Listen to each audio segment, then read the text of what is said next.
Please welcome Pat LaRussa, Positive Image. Thank you, everyone. It's a pleasure to be here. I'm delighted, and I thank you all for coming. Joan was, she hit so many nails. Can I move this because I can't see you ladies? Thank you. Oh, do you want me to? Is this better?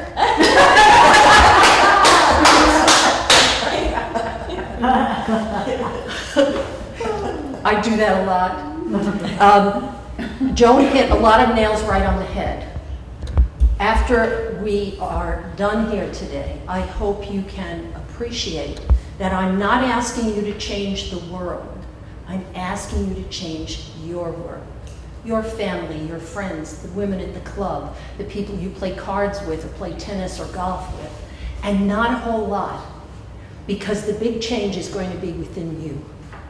And it's a change that improves awareness, that encourages awareness, that makes you understand better what's happening when you have an encounter with someone and it makes you do this or this. It happens. Has it not happened to anyone here? Raise your hand if that has not happened to you. Why am I not surprised? I have a passion for teaching what is not taught in school. It's how to express yourself in a variety of ways that is safe, first of all, constructive, and satisfying, because it puts you in more control when you have a presence of mind about what you're doing. It's a different psychology. When we have an argument, a heated discussion with someone, it usually, we just blurt out what we're thinking, right? We don't necessarily think first about what we're going to say and how we're going to say it. We react to the moment.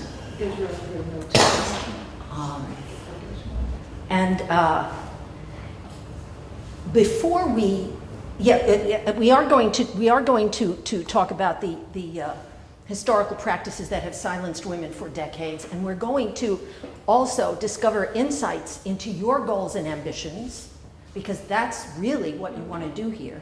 And as you do, you're going to find constructive pathways, practical pathways to being more expressive in your life. You don't have to tell anyone about this. The expression is going to hopefully please you and surprise you and give you a happier day in a lot of little ways, okay? My responsibility is to help you get there.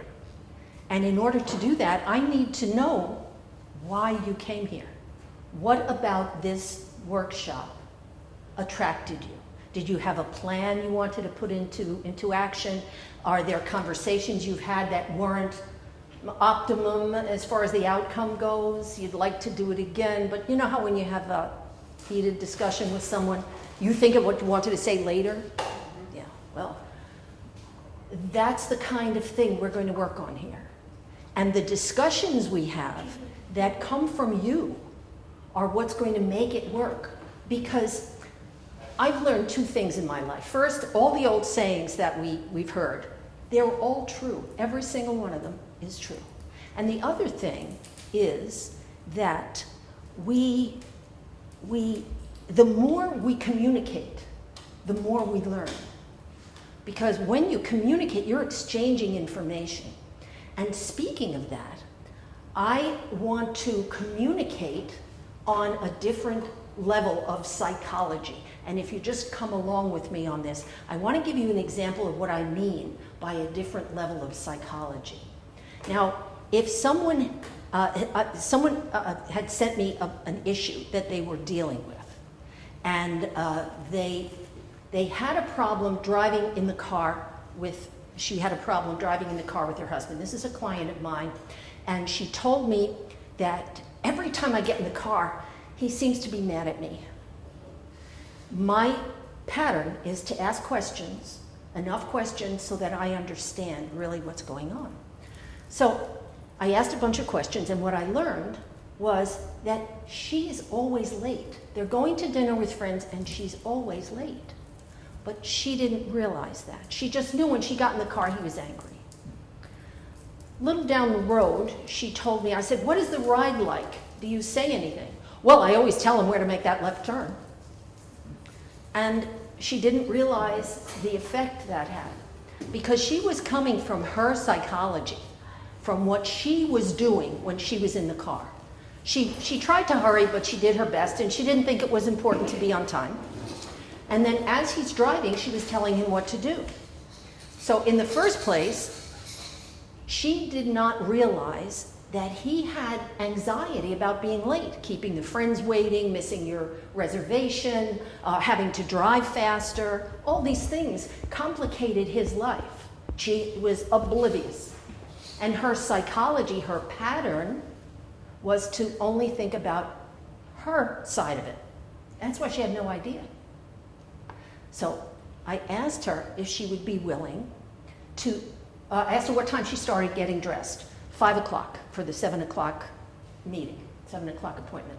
So I said, would you be willing 5 times in a row to start getting dressed at 4:30? Well, what am I going to do with all that extra time? Well, I said, you're not driving. You might want to have a glass of wine. You might ask your husband if he had a nice day. You know, you might go early. You might go early, sit at the bar. Maybe there's somebody else who's interesting that you could meet. And she said, oh, well, all right, I can do that. And I said, now let's talk a little bit about lateness. How do you suppose your husband felt about it? And we went through this laboriously, slowly, so that she could appreciate that he was under pressure and she put him there. And she began to understand that. And it became more and more, and a lot easier for her to understand what she had to do, that 4:30 start was very important. So now we've got her promising to 5 times start getting ready at 4:30 for a 7 o'clock appointment. Now we deal with how you're driving, what you're doing while you're driving. We're driving along, he's driving, and he's angry to begin with, and she said, don't forget that left turn, there's a left, and I'm sure all he did was turn and stare daggers, because he didn't say anything. She said he doesn't say anything during the ride. So he's seething, can you imagine?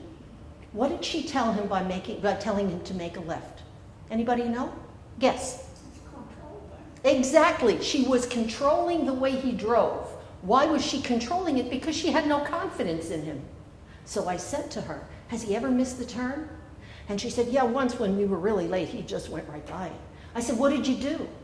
She said, well, at the next block, he turned around. And I said, how much time did that lose? I don't know, 30 seconds. So is it worth it, I said, to tell him what to do and possibly dent his ego? He's a man after all.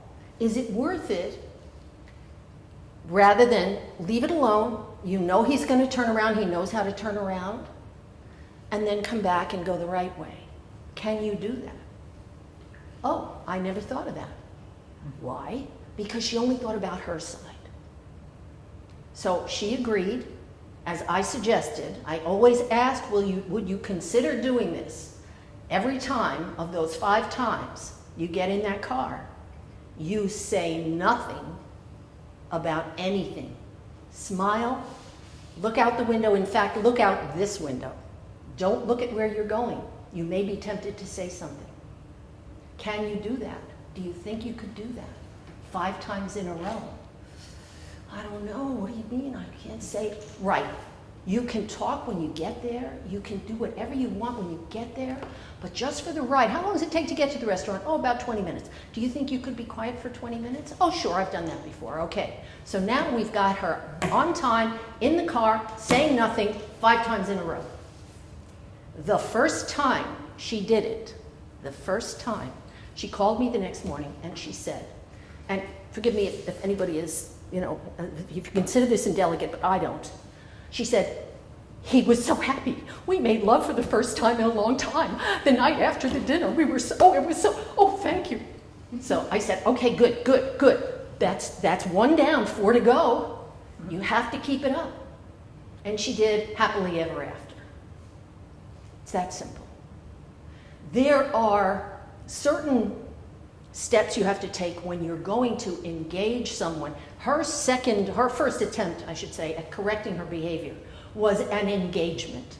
And when you know there's an engagement coming up, you have to prepare yourself. The first thing you do is decide how you feel about this person that you have this interaction with. Does the relationship with them matter? She loved her husband. I forgot to tell you that. I asked her that too. Do you really love him? I mean, do you care about him? Do you want him to be happy? Yes. Do you want things to go back to the way they were? Yes. So I knew that she cared. So when you decide how to approach someone, you have to decide if you want to preserve the relationship. I don't care if it's your boss, your mother-in-law, your teenager, the grocer, the cab driver, who is important and who is not. Who is going to get blasted and who is going to get taken care of. And you could take care of everyone if you want to practice. It's a really good idea. So the first thing you do is decide effectively on your outcome. You want this to end in peace, not in pieces. All right? Then you start talking about whatever the subject is by using only the word I. Not, you get mad at me every time I get in the car. I don't know what's wrong with you. You don't talk to me and I feel left out. No. I am worried that something's wrong when we get in the car. See the difference? What does he say? What does a person say? What are you worried about? Now he's immediately taking care of her. Right? That's what you did with one statement. And you can do that if you think about it ahead of time. So, well, he's taking care of me. Okay, I don't know, you look mad. You look mad. And then he says, well, you're late all the time. It came out. What you get from the person after your first statement is the truth. They don't think to lie. They don't make it up. What they say is the truth. You want to know why somebody is the way they are? Ask them. They will tell you. It's relationships. Especially if they feel like they've been wronged. And he did feel like he was wronged. You know, this little scenario is a little scenario, but it's a big deal. It's everything you want to base your approach on. If you want to negotiate or buy something or sell something or meet someone or go to get a job, whatever you want to do, the approach is always the same. What do you want the outcome to be? I want peace, not pieces. And so you think about it and you piece it together. And then she said, when she started with I always feel nervous when I get in the car because I don't know what's happening. And he said, well, what do you mean? Well, you always seem mad, and it's because you're late. And she said, oh, I'm sorry. Just those two words. She wasn't sorry for 20 years. Tonight she's sorry. Wow, complete 180. Do you think he's happy? Of course he's happy. Of course he's happy. So she's sorry, and then she says nothing for the rest of the trip.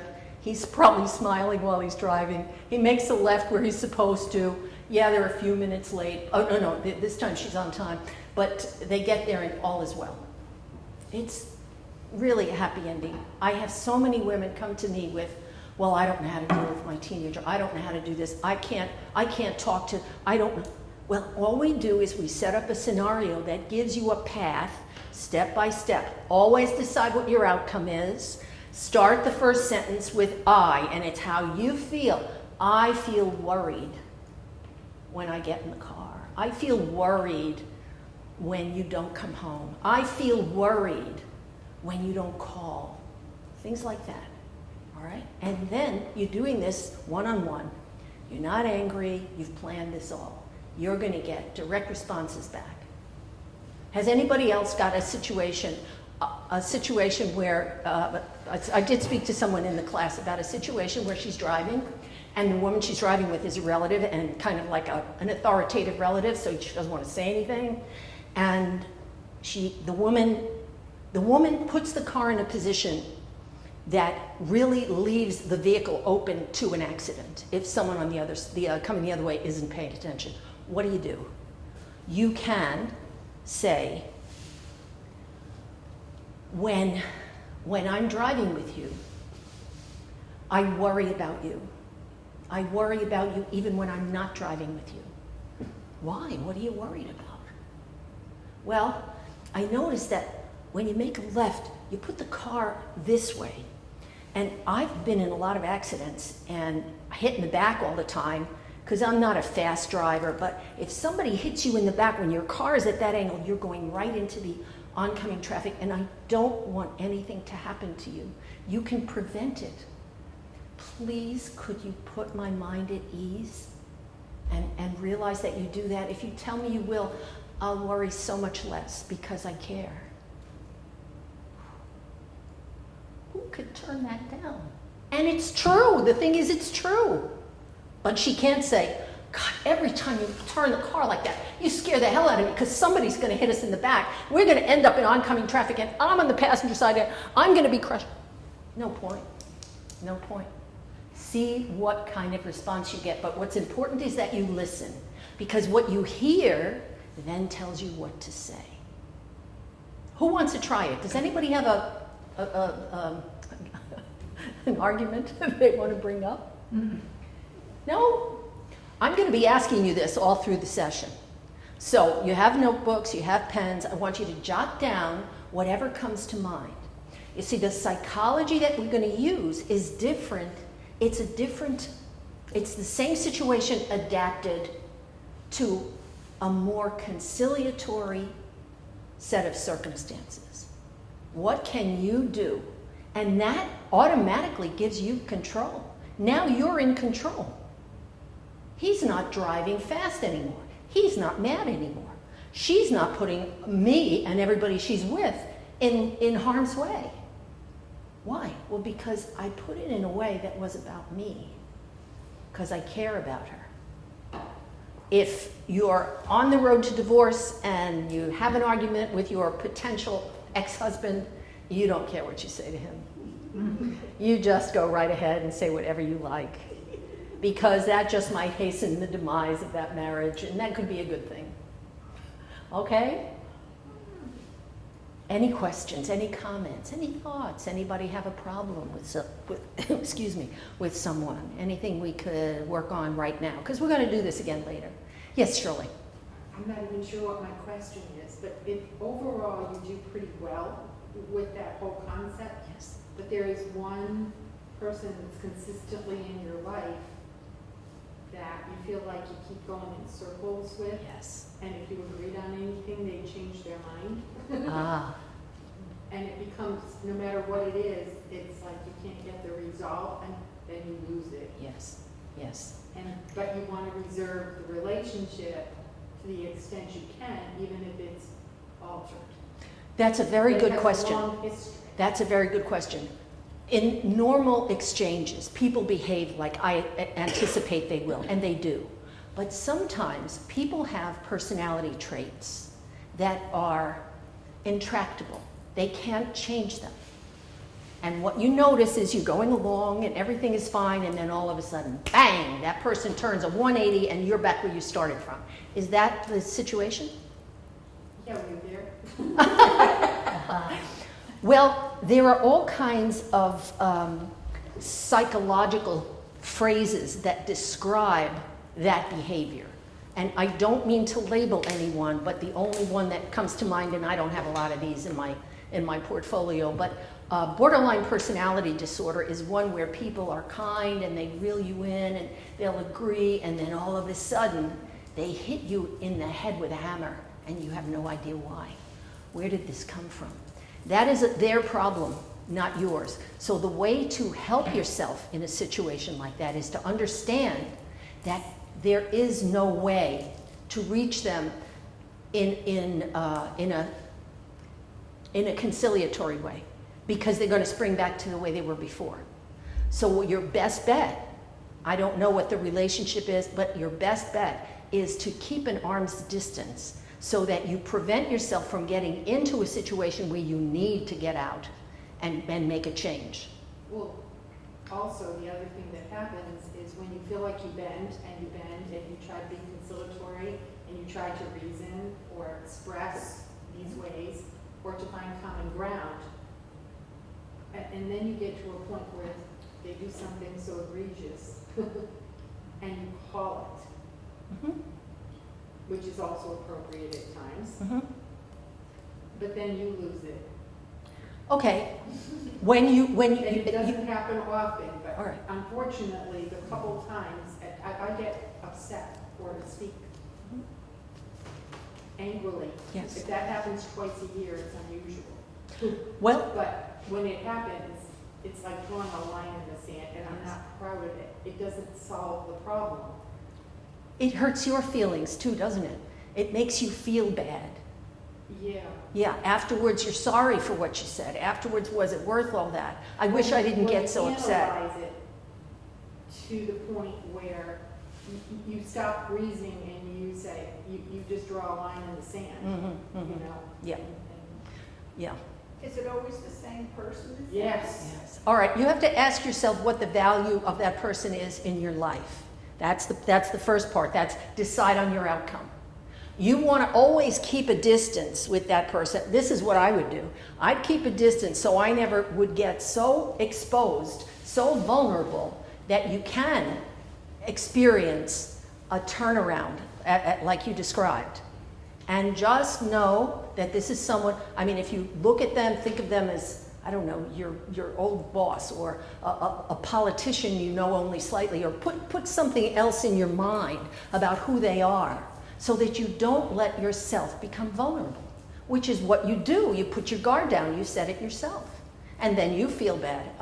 If you want that in your life, if you want that kind of pattern, that's a pattern, we all get into patterns, then you will continue to engage with this person until they drop the ball on you and it's over. And then you got to start over again. Or you can think about always keeping your distance, always being aware of what gets you in too far, and then you can't back out. And even when you've learned to live with that boundary, a nice, quiet, loving boundary. Yes, yes. A respectful boundary. Right. Where you lose it is when that mutual respect doesn't come back. Yeah, well, you know that it's not coming back at some point. You're going to get that happening to you with this individual, not with other people. So if you can segregate that relationship and just, I don't know, coat it with something soft so that you don't have to get as close to it as you were, that's the way to deal with it. There is no other way. Because normal people respond normally. That's what I'm talking about, basically normal people. Yeah.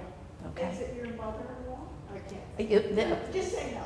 Judy. If it is, okay. Okay. So using everybody's experiences to create this psychology, this vocabulary that we're going to use, this method of reaching people is what we're going to get to. But you, Shirley, taking that chance all the time, leaving yourself vulnerable is very significant. And we all do it. We all do it. We all walk into traps everywhere. And then we're sorry. And then we feel bad about ourselves.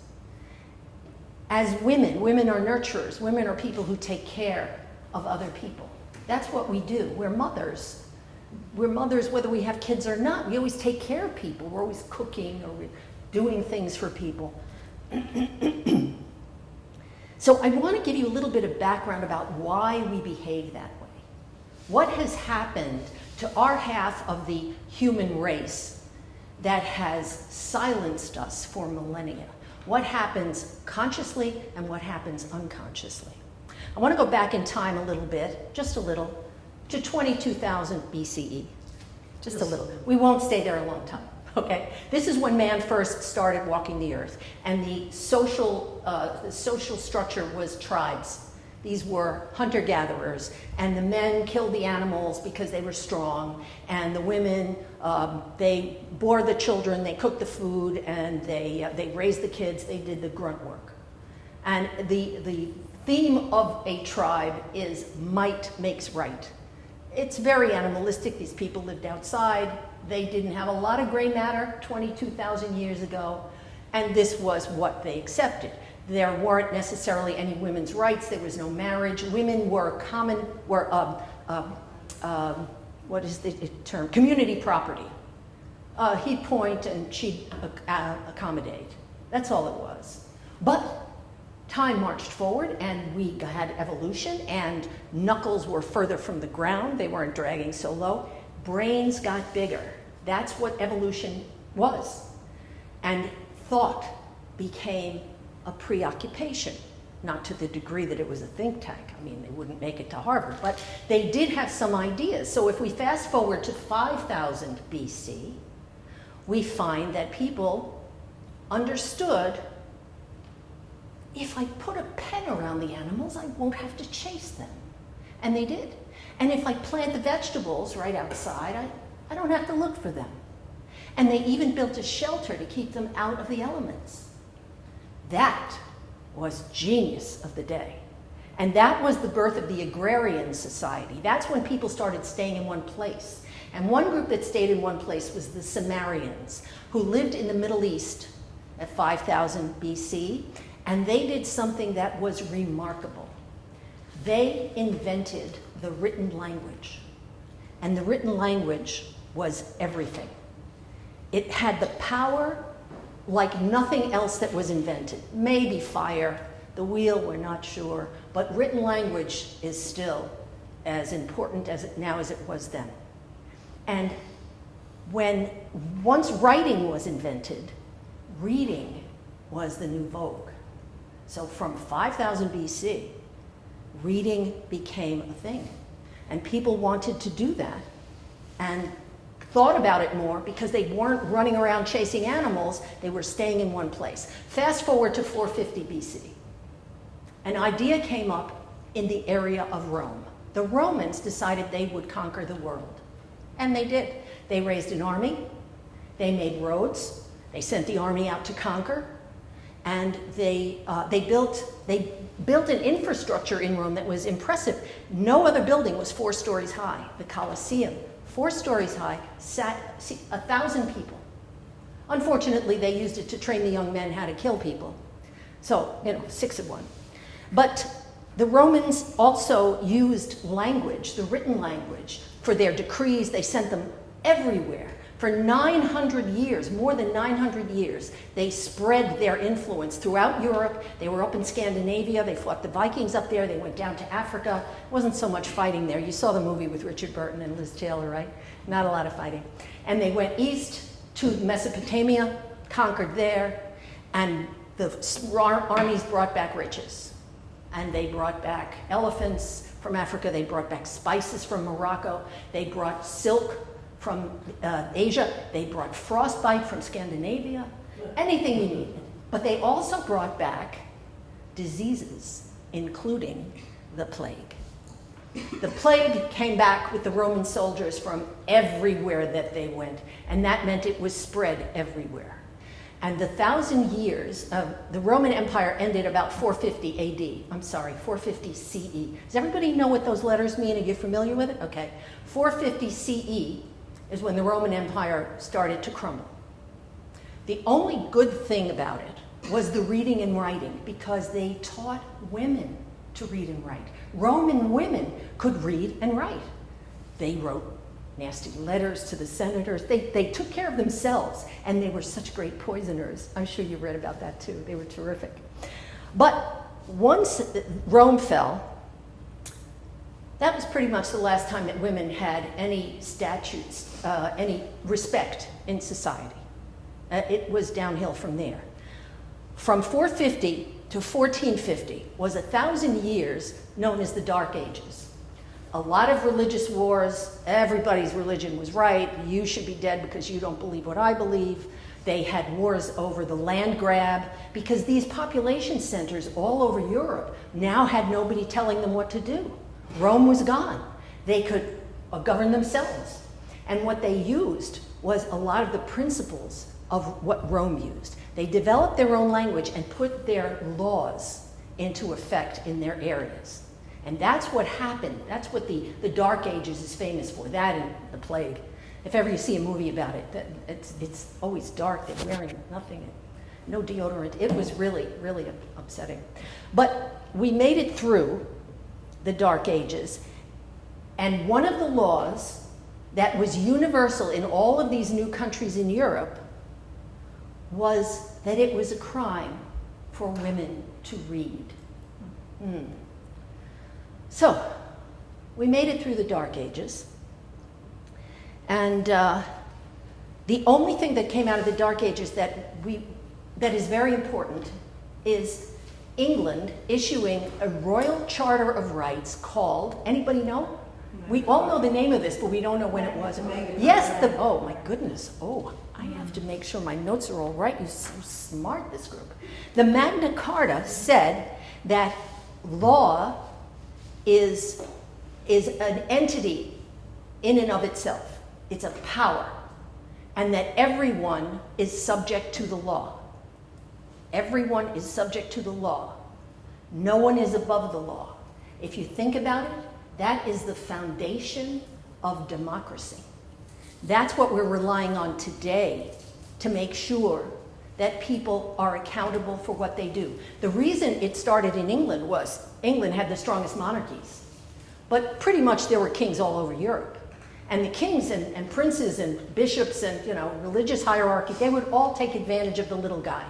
And the Magna Carta prevented that.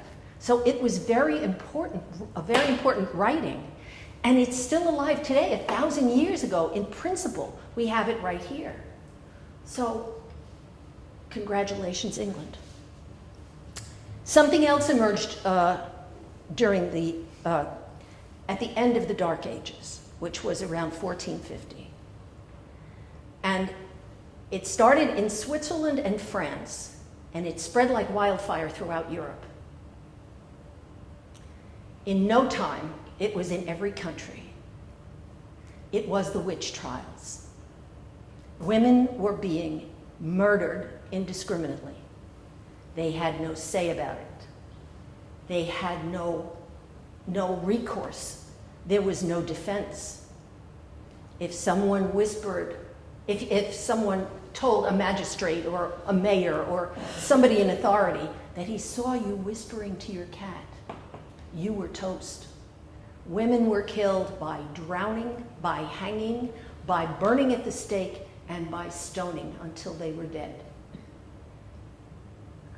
This went on throughout the Renaissance. Renaissance started about 1450, 1500. It was the 1500s, 1600s, 1700s. Women were massacred en masse, daily, for no reason at all, for 350 years. This didn't slow down until the 1770s. But that doesn't mean the horrors were over. Because in 1800, cities had grown considerably. People would go to the cities. There were jobs there was money, they could buy things, they had more friends. It wasn't living out in the boonies. So the cities got packed with people, and when you have a lot of people, you also have money, and commerce, and you have a lot of crime. And the result of the crime were prisons. And what they used to do was put crazy people in prisons. But the prisons got pretty full of just thieves and murderers, so they built asylums. Insane asylums were the thing in the 1800s. It was common practice for the psychiatric community to declare that any woman who was outspoken or if she showed any independence at all must be insane. And she was committed to an insane asylum for life. Have you seen any movies about it? It's just hell. If you were sane when you went in, you were done in about 2 or 3 weeks and dead in 2 or 3 months. It was filled with crime and abuse and starvation and just horrors. Crazy people, the insane used to be beaten to stop them from being insane. I don't know. I guess it's because men were in charge. Don't tell anybody I said that, okay? But it was true. Yes, it was true. And it was just as horrible, if not worse, than the witch trials. So there's 450 years in a row where every woman in Europe and every woman in the United States was scared to death to get up in the morning. What were their options? Anybody, what would you have done if you woke up in 1712? Coming on. Become a nun. Nuns were burned at the stake. Nice try. And especially because they used religion to make magic. Oh, if you do it, they'll think of a way to kill you for it. There was nothing. And because of record keeping, because of developing writing, the records tell us that over 100,000 women died in the witch trials. Not to be left out, let's take a look at the colonies. In 1500, turn my page, they adopted, most of the colonists were from England to escape oppression, religious freedom, freedom from taxation, that sort of thing. And they used English common law to sort of form their governments loosely. And English common law said that when a woman marries, everything she owns becomes her husband's property, everything. The status of women under English common law is femme covert. It translates to hidden woman. Women were chattel. That's all. We were just, like the furniture. It didn't matter. They could throw us on the fire, and they did plenty of times. Any husband who wanted to get rid of his wife for that 450 years, no brainer. The committal papers to the asylums said, and we got it in the records, at the request of the husband, and a little further down it said, this committal was without the evidence of insanity required in other cases. Yeah, I know. Thank you, Nancy, for that utterance of reality. So is it any wonder that we tried to be as quiet as possible? What else could we do? We had to be invisible. We couldn't say anything. Reflections, ideas, comments, questions? Are you all shocked? A little bit. A little bit? I didn't know about the nun thing. Yeah, nuns. And a lot of them claimed that they could tell who was a witch, and all they had to do was point, and she was gone. It was just ridiculous. In the colonies, you all know, you've heard of the Salem witch trials, right? February 1692 to May 1693, 15 months in Salem. Salem was 2,000 people roughly, and 77 women were murdered. Now, there were fewer men than women in the colony, so this is less than 50%. Probably 10% of the women from Salem, Massachusetts were dead in 15 months. Does that instill fear? Does that make you want to be quiet and out of sight? You bet it does. How many of your friends are gone? What's left after 450 years? Ooh, I get chills. So did women who lived in communities and population areas fare worse than the ones who were out on the prairie and so on? That's a very good question, Nancy, and you would think so. If they weren't in touch with anybody, maybe. But a lot of the stories are about women who, older women mostly, lost their husbands, and they had a cat. Cats were big back then as conjurers. And it was believed, or they would say, that if she was alone and living like that, she must be in concert with the devil. It was even worse because she wasn't trusted. She had no friends. I mean, if she threw parties and everybody got drunk and then they went home with prizes, yeah, maybe she'd survive, but not isolated people. They were believed to be, and people who have mental handicaps, agoraphobia. If they didn't want to be with people, they were targets. They were gone. Just because somebody wanted them out of the way. Yes? This reminds me of the Soviet Union. Ah, how? Because that's what the Soviet Russian leadership did to all the The nations. Soviet leadership did that to all the nations that they were. And Chinese. We're masters of- And the Chinese Communist Party does the same. Oh, my Currently. goodness. Currently. In China. Well, thank heaven we don't live there. Thank heaven we can have this meeting. Yeah. You know? But it exists. Yes. And that's targeted not only at women though too. It still exists. Anybody that speaks up against it.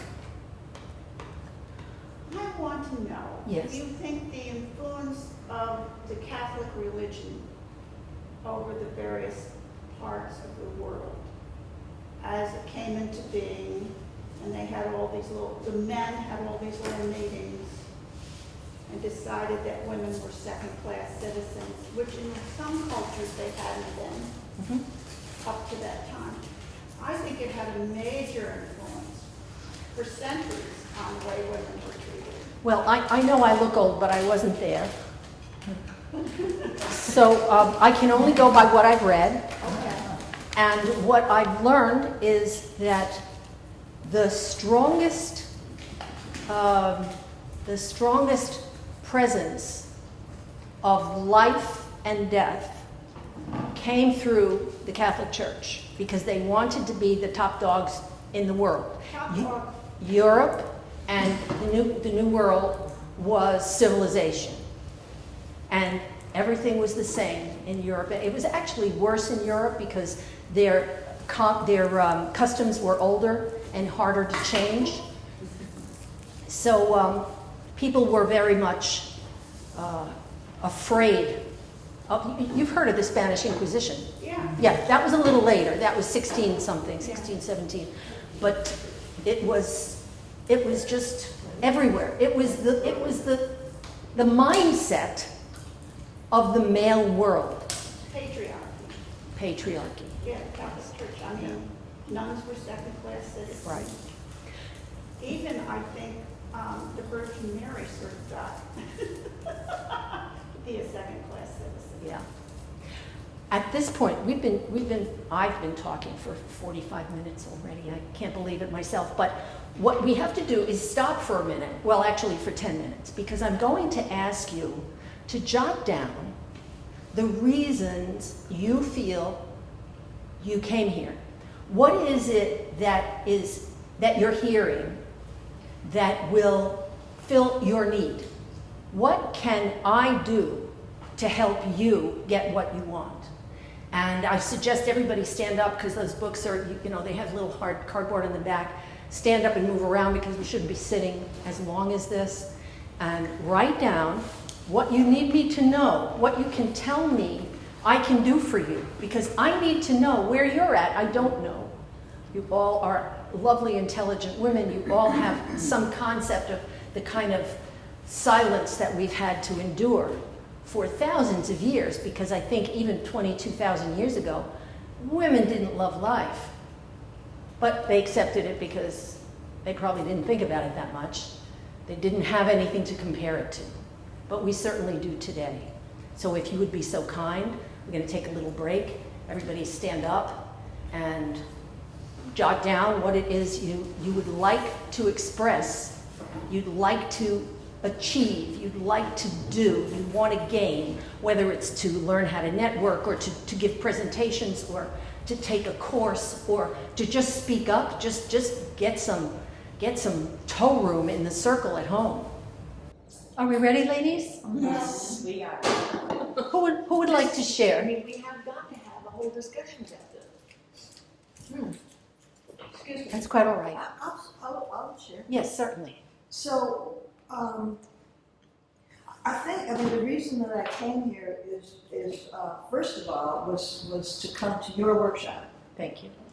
Thank you. And I heard wonderful things, and so I just wanted to be here to experience it. Now that I'm here, or now that I read about it, I go, what can I gain from this? And I'm going, in what ways can I, because I went through a creative problem solving, and one of the things that we ask ourselves is defining the problem, in what ways can we do this? And so I asked myself, in what ways can I add value without offending people?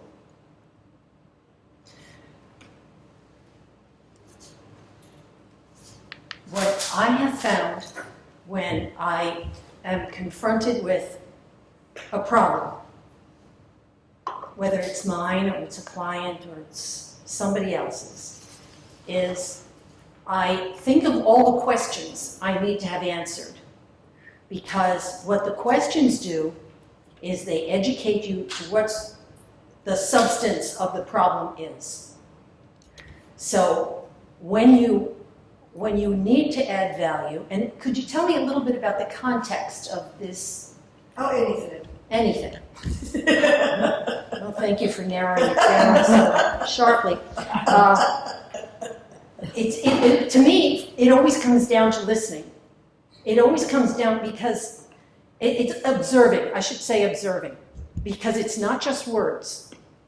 When you see something happen, when you see an action take place, and you say, why would that person do that? You have to believe and understand and know that when an action takes place, there are more than just one. There's more than just one consequence, one result, one effect. When you, yes? So I guess what I'm addressing, and that you talked about, right, the outcome that you want is peace, not pieces. Mm-hmm. So that's what I'm seeking, is peace, not pieces. Well, by knowing everything you can about the situation. Yes. Okay? Yes. And with the situations I described, it's what is that other person really feeling? And the only way to know is disarmingly say, I am confused. Can you help me understand why this, whatever? Because that's about the parameters of what you gave me to, the shape of what you're doing. What's happening? When I want to add value to a conversation, I want to share something. And sometimes people just, they get on the defensive because they think you're trying to correct them or teach them something. Then think of what you want to add and ask it in the form of a question. Can you give me an example? You might have an example in your head. Can you tell me what you wanted to add that you felt might be taken as an affront?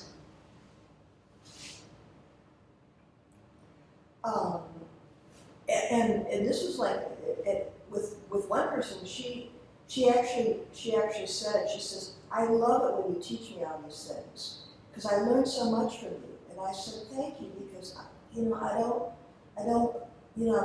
respect. I don't know what you know and don't know and how to do things, but so sometimes I'll just, the way that I can do it, I'll say, hey, I learned this from ta-da-da-da, or Yes. I read somewhere Yes. something. Did you happen to know about that? If they disagree, then they're not offending you. They're exactly. offending, someone who's not there and can't be offended, and then they can speak their mind. That is a psychological posture we take that takes the target off of us. That's what I mean by changing your psychology. What happens, notice, it's time to notice when you go into a situation whether you're wearing the target or not.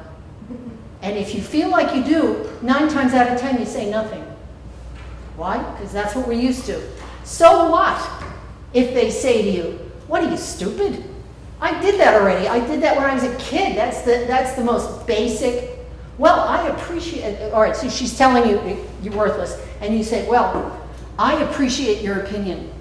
But I've said this before, and other women or other people or other whatevers that I've encountered hadn't heard it. And I thought it might be valuable here. So you just lifted yourself up above her level. People shouldn't talk to you like that. But you didn't say anything that gave her a bruise. Maybe it taught her something, not to be so judgmental. That's another point that I want to make, being judgmental. Someone's walking by and she's wearing a polka dotted, a green and blue polka dotted top and plaid pants with a bustle and a bridal veil, okay? It's not Halloween, okay? So you're looking out the door and you're wondering, wow. Many people will say, and I have learned to think that that soul doesn't understand how she looks, or she wants to look like that, and that's perfectly fine. Those two points of view are a psychology that works. I'm not criticizing, I'm not judging, I'm accepting. There is no blame, and I'm afraid there's no credit. Call it responsibility. What is my responsibility in this mix? What is my responsibility?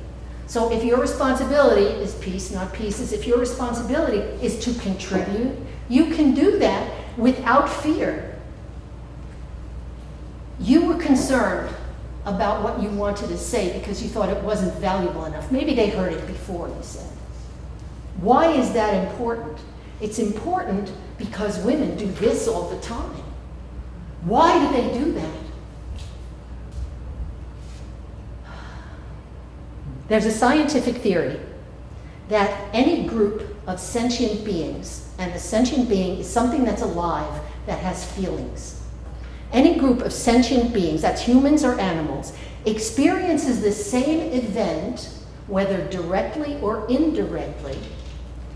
Over time, they experience this, and that experience evokes a common response in the entire group, okay? It becomes part of the group's collective unconscious. If the experience continues over time, the response becomes automatic and is ultimately imprinted on the DNA of the group. Has anyone heard this theory before? Mm-hmm. Oh. Carl Jung. Pardon? Carl Jung. Oh, yes. Yeah, he copies me. In a more familiar context, let's take another sentient being, dogs. Dogs are sentient beings, right? You know when they're happy.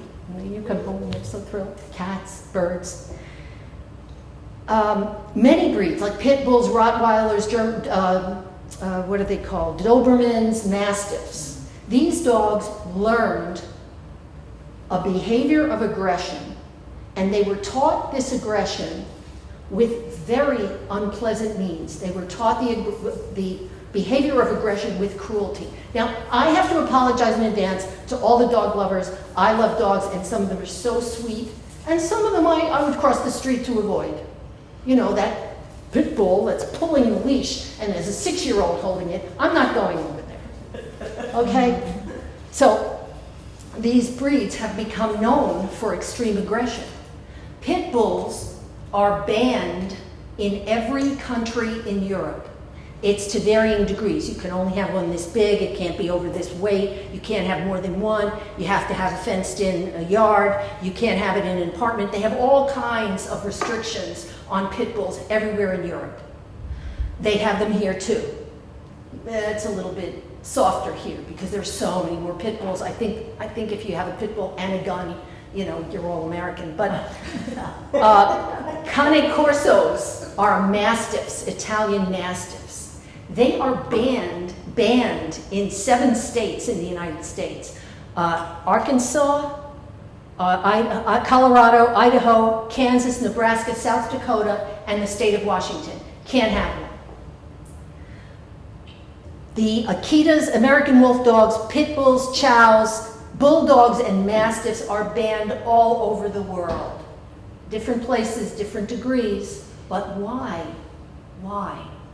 Because they are, being in their presence risks their aggressive behavior. It might be activated for no reason. We don't know why. Now, what about other big dogs? Standard poodles are not banned. St. Bernards are not banned. Collies are not banned. Irish setters, what's the other one then? The beautiful, happy dog that's... Golden retriever. Golden retrievers, that's right. Golden retrievers, that's it. They go with Irish setters. And the other one that's Labrador retrievers. No ban. Why? Because there's no risk. These dogs don't attack people. Don't attack people. They were never trained that way. The owners say, well, my dog was raised with love and obedience and they wouldn't hurt anyone. I understand. You believe that. And the dog has probably been fine and may always be fine. But you don't know. Because if their progenitors were indoctrinated in the cruelty of having to fight with other dogs and they're being beaten and they're being starved, they learned something. They learned, and you can't walk by the home of an aggressive Akita without being frightened. They'll throw themselves, they'll strain themselves to the fence to get at you. It happens. It's unpredictable because the behavior became instinctive. Instinct is part of what your DNA is made of. It became instinctive. So if these dogs have been treated so well, why should they be banned? Why? If they're loving and they're obedient, why should they be banned? Because it can happen, and it has happened, that they've turned on somebody. Even in the family, they've turned on somebody. It may never happen. I'm not saying it will. But governments don't take the chance. Neither do insurance. And neither do insurance companies, yes. Right. That's right, and that's for a very good reason. Something inside them allowed that behavior to surface. Yes, Suzanne? So this makes me very concerned that racism, tribalism, has been imprinted on our DNA. And that's why it's so hard to counteract. That's a very, very sound observation. Very sound observation. I don't know what to do about it, but the observation I made was that dogs are sentient beings. And for hundreds of years, these breeds have been horribly mistreated and through fear have learned the behavior of aggression. Women are sentient beings. And women, for hundreds of years, have been mistreated, horribly mistreated. And through fear, have learned the behavior of silence. Yeah. We all have it. We all have it. So what we need to do is recognize that it's there. Observe the times that we are afraid to speak out and analyze them. And say, why am I afraid of this? A lot of women are entitled to be afraid because of their experience. Legislation is what has always put women in their place. No, not allowed to vote, not allowed to read, not allowed to go out, not allowed to play music, not allowed to whatever. So American women, more so than any other country, American women have recognized this, and the first law that Congress passed in 1882 that favored women's rights was, yes, the Married Women's Property Act, which said that men and women are separate entities, and what she owns is not his, and what he owns is not hers. They both own what they own. Married women's property rights. In 1900, there were 45 states. 4 of them passed laws that allowed women to earn money and own property. Yay! 4, better than none. Eventually we got there. European women didn't fare so well. As late as 1915, girls born in Portugal were registered only with their Christian name. This is Mary. This is Diane. Because they would get a surname when they got married. 1915. In 1919, we really bloomed. We got the right to vote. The first election we voted in was in 1920. The Congress passed the law, it was ratified immediately, done deal, it's part of the Constitution. But it took 100 years to get there. 72. Well, that is, I'm afraid, that is a refrain that follows every step we've tried to take, every step. But we fight like dogs to get it done. That pun was intended, by the way. In 1923, the Equal Rights Amendment was proposed. It was proposed by Daniel Anthony, by the way, who was Susan B. Anthony's nephew. He was from Kentucky. It didn't get passed for 50 years. 50 years. 1973, Congress finally said yes. And now it goes to the states for ratification. 75% of the states had to say yes. We, over the course of time, by 2016, 37.5, by the way, is 75% of 50. We had 50 states back then. And 34 states ratified it. In 2017, we got Virginia, Illinois, and and Indiana. No, Nevada, Indiana, yes. And then it was ratified. But 2017, who's in the White House? The Republicans disallowed the ERA from being accepted as an amendment to the Constitution because 75% of 50 is 37.5. That's why it is a provisional amendment to the Constitution. Provisional in this case means temporary. And some states didn't, by that time, wanted to annul the ratification. Yeah, they were swinging around, the pendulum went the other way, and they wanted to change their mind. Yeah. This year is the 100th anniversary of the introduction to the ERA and to the American Congress. Talk about a long time. It's a fact. But in 1932, we had the first woman senator, Hattie Wyatt Caraway. Guess where she was from? It's going to surprise you. Arkansas. Who would have said New York? Matrimonial Causes Act in 1937 can allow women to sue their husbands. Didn't work before. Couldn't sue them. Now we can. 1948, the Women's Armed Services Integration Act allowed women to serve in the military, but they didn't get the right to fight until 2016. Now they can fight. 1957, this makes me sad, the Married Women's Protection Act. It allocated federal funds to married women who were raped or abused. We needed it. Just the fact that we needed it is sad. 1964, Civil Rights Act, equal pay for equal work, no discrimination on the basis of race, color, religion, gender, or national origin, specifically in hiring, firing, and promotion.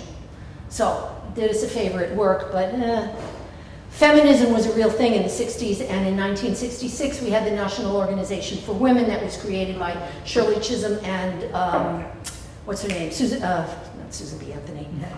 Betty Friedan and Muriel Fox. Okay. Those, pardon? What'd I say? Oh, either one. Yes. Story. Betty Friedan was a friend of one of my junior high school teachers. Really? And he was working on his PhD, and she came to visit our classroom. Wow. And the guys, the little 8th grade guys, were just like, they were just arguing with her like mad. Really? And she was just putting them in their place, and we were just Excellent.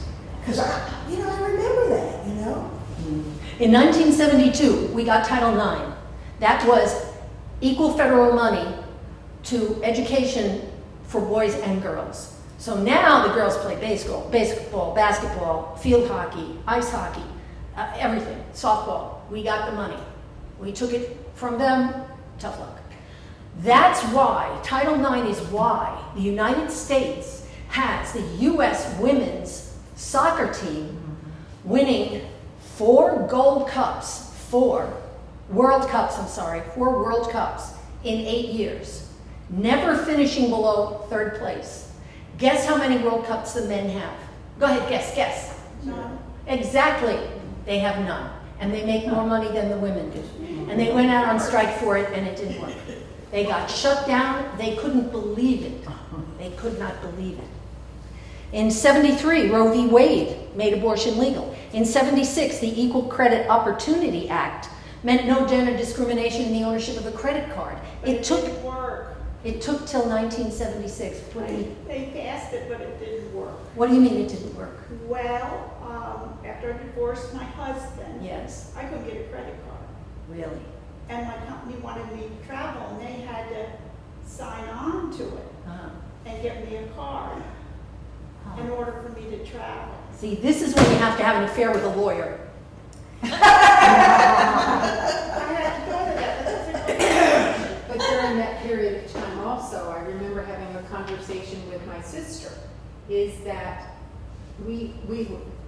it was a unique period of time. So many women, it may have been that you hadn't established a credit situation, Yeah. so that you've got to start that process regardless, man, woman, whatever, at that point in time, because just because Did you have a credit history at the time? No, it was my husband's. Ah. And then I got smart. And And then the you next started time, establish your own. I called our credit union, not the credit union, but the credit company, and told them we were moving to where I lived, and to send down the credit thing, because I'd always do it. Yeah. Every time you move, you gotta send it out. Do you have a credit card now that works? Oh, they all were. Oh, thank heaven. But then, I mean, the laws were there, but it didn't necessarily mean that they were going to allow it. My sister worked as a teacher for 5 years before she got married and went to buy a car. And they wouldn't let her have the car until her husband signed. Hmm. And that was in the same period. Even the law was there, it doesn't mean it Yeah. changed. No, it's true. It's true. Everything we have, we've fought for. Everything has to be taken with all kinds of suffering and failure and just depression and frustration, and we try and try and try. The only bright ray of light that we've seen was the Me Too Act. Why that?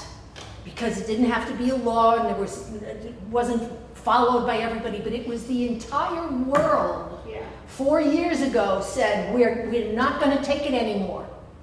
And now women are being listened to like they never were before. And even when they had proof, it didn't matter. They were lying. We're not listening, they're lying. Or even if you went to court and went through the Yeah. whole thing. And Well, that's what I mean. They would say that she's lying on the stand. Yeah.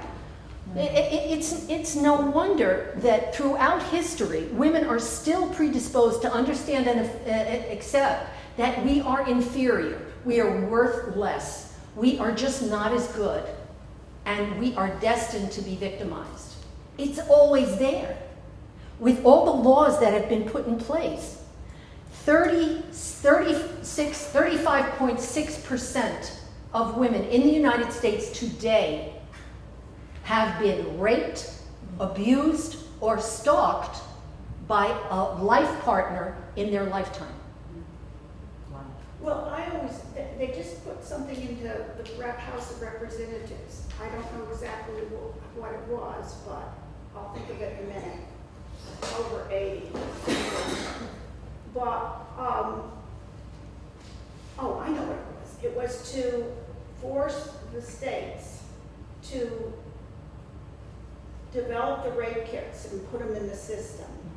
And Oh yes, the backlog of unexplored yeah, rape kits. Yeah. Yeah. And I always used to say, and still do, if men were being raped at the number same that rate. women would Yeah. be, the law would have been passed a Right. long time ago. No, it's a fact. It's a fact. And why are there 83% men and 17% women in Congress? You wonder why we don't grab the baton and lead the band. Oh, by the way, orchestra leaders, 81% men, 19% women. Orchestra conductors, we lose everywhere we go. Everywhere we go. And what can we do about it? I mean, my goal is to get 3.9 million women on board. That's how many women there are in the world, and I'm starting with you. So, what can you do? You can think about what you want to do. What have you always wanted to do? I didn't know I was going to be talking to people 40 years ago and telling them what they might need to know that might help, but here I am. Whatever it is, tell me something. Who has a job here? Who has a job? Who's ever had a job? We're all the job. Oh, Okay, yeah. ever had a job? Is anybody ever own a business? Own a car? Oh, yeah. Yeah, keep it up. Where are my teachers? Teachers, yes, everybody. Okay, how about if you worked in retail? Have you, okay, oh, that's a tough one. How about intended to grow a flower in your garden? Have you ever been, who's painted a painting? Done something creative? Written a poem? Written a story? Right. With this room full of experience, you realize how much information, how much wisdom, how much smarts we have to carry out to the world. What can you do to take it further? The first thing you do is take care of yourself. And by that I mean use the psychological way to formulate a plan that's going to get you what you want. And that's what it amounts to. I have a problem with that person, I don't know what to do, or I want that job, I don't know how to get it. That's what I do, help people do that. I had a whole bunch of people up in New York who had lost their jobs between the ages of 50 and 60. So I met with them in the day room of some library, and I explained to them how they could create a job. Write down what you like to do, this is the shorthand. Write down what you like, write down who you could do this for, write down who you know, no matter whether they can help you or not, write down who you know you think has brains, and then put it all together as a plan, and you take it to that business, and you say, look at what I can do for you. The first job I ever got was as a tennis instructor. Mm-hmm. I lived in Scarsdale, and I loved tennis. I had only been playing for about 6 months.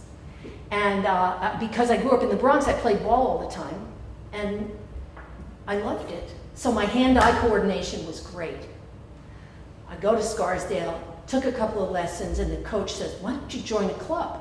Joined the club, I became everybody's partner on the backhand side because nobody had a backhand. And my friend says to me, you know, your strokes look so good, why don't you teach the Scarsdale Recreation Program, because they don't have a tennis program. What a great idea. I swear this is what I did. The next morning, I went into the Scarsdale Recreation Department. The superintendent of recreation was there, and he saw me. He agreed to talk to me, and I said, the first words out of my mouth, I'm Pat LaRussa, and I'm here to teach your tennis program. Do you know what he said? Yay. Okay. He said, okay. He did. He said, okay. I didn't have any qualms about it. I knew what I wanted. I knew what I could do. I did it. The first year that I was teaching, the spring semester had three segments, 3 two-week sessions. From that 3 two-week sessions, I had 10 families come to me with a check and say, I want you to teach my family all winter long indoors. So I took that, and I got 10 hours, 10 indoor hours in New York. You know what that costs? Mm-hmm. So I went to the tennis club up in White Plains, and there was no pro there. I didn't know there was no pro. All I said was, I'd like 10 hours in the winter. And he said, oh, 10 hours. Would you like to be the pro here? And I said, okay. It was that easy. I had no worries at all. You can do the same thing. What stops us is that we worry about it. And we worry about it because we could be embarrassed, we could be humiliated, we could be intimidated, we could be thrown out, somebody could get angry at us. Who cares? I learned this in the Bronx. Who cares? It doesn't matter. You have your integrity. You might want to think about how to go about things. Give it the psychology, give it the approach that we were talking about. Know what you're going to say. Know how to present yourself. It's not that hard. It's very orderly. And we're going to do a lot more role playing next week. I've gotten all my words out of the way, ladies. When you come back next week, you're going to be doing the talking, because you all have my email address. It's on the little purse mirror that I gave you, and my card. And I want you to send me a problem. I need them by Sunday. Today is Thursday, Friday, Saturday, Sunday. Yeah, you have through Sunday. Send me a problem. Because I want to take these problems and I want to show you how to go about fixing them. And you'll say to yourself, oh, is that all I have to do? Okay, I'll try that. That's all I need is, I'll try that. And we'll see how it works. Okay, and I would hope that you'd be in touch with me after that second session, after you've tried it, to let me know how it works. I have a pretty good track record. I used to worry that I would invite people to do with me what I called a chemistry call, to see if we had the right personalities to work together. And I'd give them 20 minutes and they would bring one problem. And I used to, when I first decided to do this, because I thought it was a good idea to get to know people, I used to worry about, oh, what if they have a problem? I don't know what to say. It hasn't happened yet. Honestly. And I don't know why I have a knack for it. This is what I was born to do. This is what I love to do. I mean, I know some of you outside of here, it's been delightful to know that you would accept the suggestions that I make and that I could offer you a solution that makes sense and keeps you safe. Keeps you safe, gives you a feeling of satisfaction, and that it works. Anything. I mean, if you want to be a brain surgeon by next Wednesday, you'll have a little trouble with that. But I'm sure maybe we could start dissecting frogs or something, anything to get you on the path. But there are ways, there are always ways. Does anyone have anything in their notes that they'd like to bring up? Oh, goodness. Next week, it's going to be your turn. Anybody?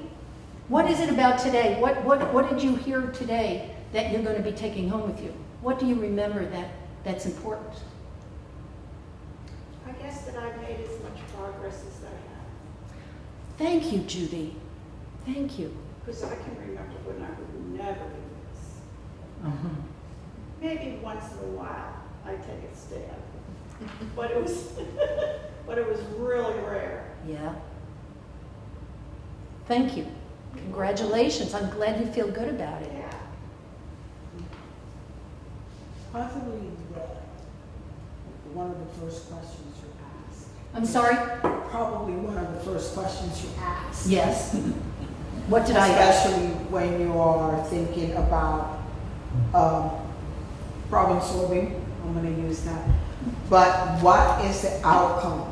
What kind of outcome you want? Do you out of want? it? Yes. Because if you really think about it, you might already thought it, but not consciously put in an effort.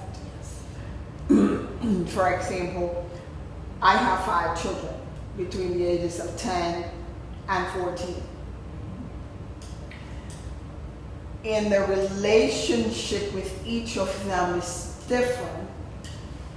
And I think after listening to you talk so far, that subconsciously there's some outcomes that I have wanted that are not necessarily the positive outcomes.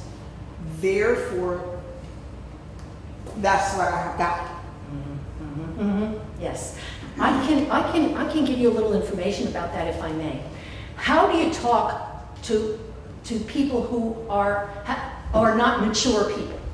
So young people, little children, teenagers, young adults. I hate to say the M word, but millennials. And that's not in your group, but it's all the same. You need to do what is known as active listening. A lot of people go like this when I say active listening, but what does that actually mean? Let's have a conversation, you and I. You be the child, and I'll be the mommy, and let's hear it. Who complains first? How about, why don't you clean your room? I don't want to. Ah, so you don't want to clean your room. No. And why is that? It's fine the way it looks. I see. And have you ever had a clean room? Yeah, What'd you think of it? it's okay. Uh-huh. It's my home, I should be able to do what I want. I understand why you feel that way. And you have things in your room that are yours, absolutely. There's your computer and your clothes. But you know what? You may not have thought of it like this, but this is my house. And I love my house. I love my house, not like I love you, but I do love my house. And when parts of my house are neglected, I feel very sad. When I pass by your room, I know that's how you like it, and I know you're a kid, you don't want to clean. But it makes me so sad. Do you think you could help me with that? See, I'm thinking which one I'm gonna pick for the answer. It depends which one it is. Well, did you I get, get an answer. do you think you'll get any kind of positive traction if you went about it that way? Like I said, it depends on which one it is. Yeah, but you think it might be positive Yeah. from somebody? Yeah. Mom, how about we go the other way now? Mom, that's stupid if you feel bad. It's just a house. Oh, I understand. But when you're a mom and you work to keep everything in order and make everybody happy, seeing things neat, it makes me so happy. And then maybe we'll go out for ice cream if it makes me happy. Maybe we'll go out for pizza if it makes me happy. And then you stop talking because it's his turn. You don't have to explain anymore. He just said, oh, pizza, ice cream, I want that. How do I get it? She didn't take me out for pizza and ice cream. I don't know when. All right, I'll surprise her. You never know. Miracles do happen. So you have to use that kind of psychology. With I am sad. I am so happy when everything is neat. It's my job to make this house hum with people who are happy in it. Also, I saw a mouse in the garage. If that mouse ever got under your clothes, it might live there. And I can't imagine that you'd want that, because when I passed by your room, I did see an apple core on the floor. Something, whatever he likes to eat, M&Ms. All right, you can bend the truth a little bit to your own designs. But I'm so unhappy. Especially little boys don't want to make mommy unhappy. It's hard if a kid has no empathy, but it's easy if they do. So that's what you're really working on. Anybody? Thank you, Debbie. That was very honest, and I appreciate that. Teenagers are the hardest ones. I had a client come in whose son, oh God, he drank every day. He was in high school. He was a sophomore in high school. He drank every day, stole the car regularly, broke into the neighbor's garage, stole beer. He did all these things wrong. And when he came home, I had given her some lessons in active listening. And she talked about how she felt. John, when I got the call from the police, I was so crushed. I was praying it wasn't about you. The only good thing is they told me you were safe, but you were behind bars, John. That I was so worried. I didn't know what happened. Start off there, I. And they'll pay attention to what they're doing to you. Men are the same way. Women are so much more careful about what they say and what they do. Women are not belligerent, men are belligerent. And I'm not being sexist. The fact is that for every 10 serial killers, there's only one woman serial killer. One. She's probably been through hell. That's right. Yes. That's right. She was probably raised by one of those 10 men. And they're of known sociopaths, 90.3% are men. 9.7% of sociopaths are women. Yeah, 9% to 90%. And then you've got all those orchestra conductors who don't give us the baton. So it's not that I'm being sexist, it's the way things are. I would love to replace all the men in politics with women.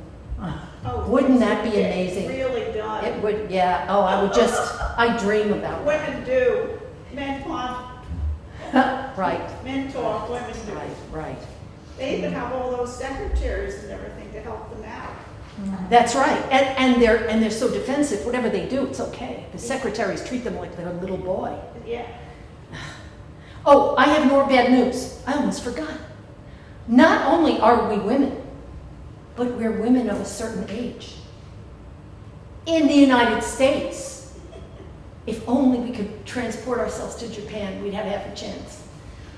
Women in the United States are treated to the back row, treated to silence, treated to being segregated, separated, put in a home, and nobody ever visits. That's what happens to women in the United States. Now, anybody here enjoy being called elderly? Please raise your hand, because after the class, if you raise your hand, a few of us want to have a talk with you. Thank you. I don't believe you. I don't believe you. I don't know. When I got this old, I feel really empowered. I do too. I can tell anybody Oh, that's anything I want to, I do too. and I don't give a shit. There used to, in the 50s, you're probably not old, there used to be a program on TV, early TV, that life begins at 80. Oh, I've heard of it. What was it No, about? 80. What was it? No, No, Life Begins at 80. Oh my God, those women and men, they just it out there. Really? Yeah. And I'm 80. So, you know, I don't give a Well, nobody I know who's 80 acts 80. I am fortunate that I know people who are over 80. They don't act 80. They don't feel 80. Unless they, run in with medical issues. But as far as between their ears, they're not 80. And I'm glad of that. I'm glad. I wish everybody thought that way. So we have to make sure that we are no longer, by our actions, we have to supplant senior citizens and the elderly with the elders.